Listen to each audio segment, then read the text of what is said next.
permasalahan yang terjadi selama ini ketika kita menginput bahan-bahan organik, tidak ada yang mengelola, tidak ada yang masak makanan itu, ya lama prosesnya. Maka kita harus memasukkan organisme unggul yang mampu mengelola bahan ini untuk menjadi pupuk bagi tanaman kita, sehingga tanaman kita itu cepat.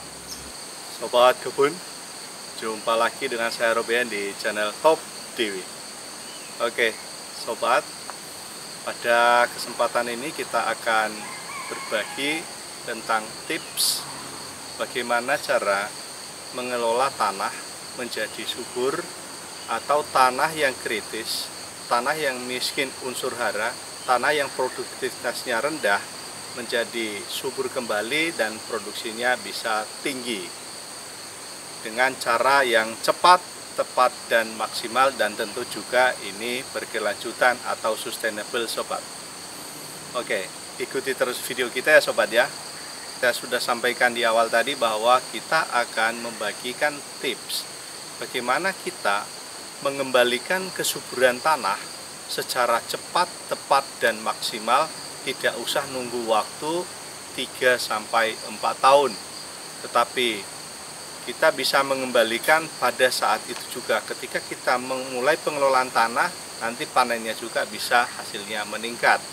Dengan 100% kita bisa, misalnya kalau ada sobat semua kepengen 100% bebas pupuk dan pestisida sintetis dan mau tanahnya sehat, terus hasilnya juga bisa meningkat, tidak merugi.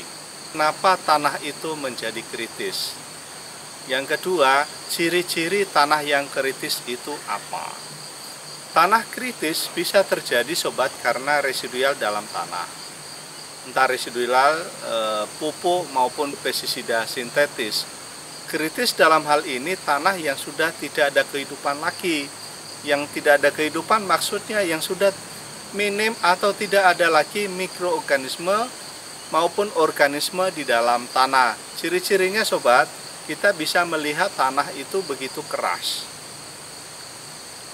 Keras dan yang lain kita tidak menemukan, misalnya yang kasat mata itu cacing. Yang dulu sawahnya itu ada belutnya, sekarang sudah tidak ada belutnya. Tanah itu sudah tercemar oleh residu-residu yang tidak terolah oleh tanah dan juga yang termasuk mematikan ekosistem di sana. Kalau udah kritis seperti ini, sobat, berarti tanah itu tidak bisa produktif lagi. Mau diapa-apain itu tetap aja hasilnya tidak bisa meningkat, malah hasilnya relatif menurun. Nah, apa yang kita lakukan selama ini? Biasanya yang selama ini yang konvensional atau tradisional dilakukan adalah dengan berhenti menggunakan pupuk dan pestisida sintetis. Dan tentu ini resikonya sangat besar. Ini bisa pulih kembali, sobat, dengan membawa bahan-bahan organik yang ada di sekitar sawah, misalnya kotoran ternak, ya kotoran sapi, kotoran kambing. Keprihatinan kita butuh waktu yang lama sekali. Nah, itu berapa lama, sobat? Bisa sampai 3-4 tahun baru itu pulih.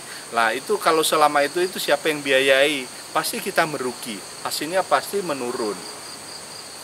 Nah, tentu ini petani juga tidak mau begitu. Tetapi ini ada jalur cepatnya, sobat.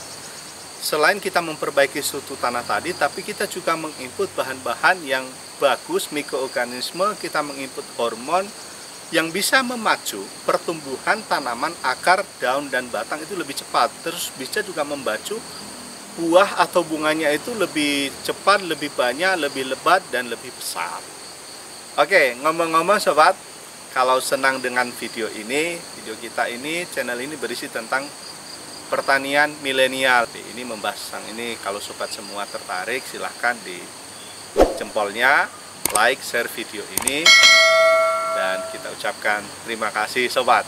Waktu pengembalian kesuburan tanah ini dengan 3-4 tahun kita bisa potong dengan cepat, sobat. Permasalahan yang terjadi selama ini ketika kita menginput bahan-bahan organik, tidak ada yang mengelola, tidak ada yang masak makanan itu, ya lama prosesnya. Maka kita harus memasukkan organisme unggul yang mampu mengelola bahan ini untuk menjadi pupuk bagi tanaman kita, sehingga tanaman kita itu cepat. Itu, sobat semua, bisa buat di rumah. Dan kalau memang ini kesulitan karena ini butuh pengetahuan yang lebih untuk membuat produk ini, butuh ilmu mikroorganisme yang bermanfaat untuk tanah, butuh ilmu mengenai hormon, butuh ilmu mengenai biokontrol atau pencegah hama, butuh ilmu mengenai jamur, bahan-bahan organik itu sendiri bagaimana itu diramu, ya itu juga butuh waktu sobat. Sekarang itu ada jalan pintasnya, jadi sobat semua tidak membutuhkan waktu untuk belajar itu semua untuk berapa tahun. Nah, kita ada formula sobat, ini formula Top DW ini yang mempercepat pengembalian kesuburan tanah tadi dalam waktu cepat, meningkatkan kesuburan tanah kita, mengelola tanah yang kritis tadi bisa pulih kembali dalam waktu cepat. Nah, ini jalur cepatnya sobat semua, tinggal menggunakan ini cairan, dia bentuk cairan, tinggal diencerkan di air 2-5 mili, itu disiramkan ke tanaman, itu udah bisa pulih. Bagaimana mendapatkan produk ini, nanti kita berikan link di bawah, di link deskripsi, silahkan di sana ya, bisa lewat WA, atau juga bisa lewat marketplace. Ada juga website kita sobat, nanti bisa beli di sana. Produk Top DW ini kita bisa kirim seluruh Indonesia. Ini juga sekalian bisa menjadi booster, bisa menjadi dekomposer, mengelola bahan-bahan organik sobat semua sebelum digunakan untuk tanaman. Nah, ini sobat namanya Top DW, booster alami super. Isinya macam-macam, ada pupuk, ada biokontrol, ada enzim, ada zat PTA, zat pengatur tumbuh alami, ada probiotik, dan ada dekomposer untuk mengembalikan lahan kita yang kritis subur kembali dalam waktu singkat. Dan tentu ini sehat untuk tubuh kita, sehat untuk lingkungan kita, dan juga nanti sehat untuk konsumen kita yang menggunakan produk yang kita buat ini. Dan tentu nanti biayanya akan menjadi rendah. Demikian saja sobat. Kalau suka video ini silahkan di like, share, subscribe video kita, dan sampai ketemu lagi di waktu-waktu selanjutnya. Saya Robby di channel Top DW.